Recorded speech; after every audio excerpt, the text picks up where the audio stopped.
আসসালামু আলাইকুম। আমার এই ছোট্ট চ্যানেলে আপনাদের সবাইকে আরও একবার স্বাগতম।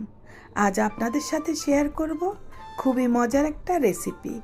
সকাল বিকালের নাস্তা, বাচ্চাদের স্কুলের টিফিন বা মেহমান আপ্যায়নে খুবই সুস্বাদু এবং দেখতে লোভনীয় একটা রেসিপি।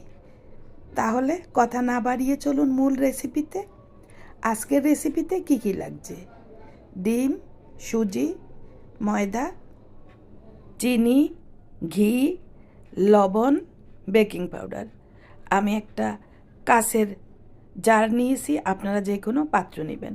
প্রথমে আমি দিয়ে দিলাম রুম টেম্পারেচারে থাকা 3টা ডিম, দিয়ে দিলাম 1 কাপ চিনি, স্বাদ মতো লবণ, 1 চায়ের চামচ বেকিং পাউডার, দিয়ে দিলাম 4 টেবিল চামচ ঘি।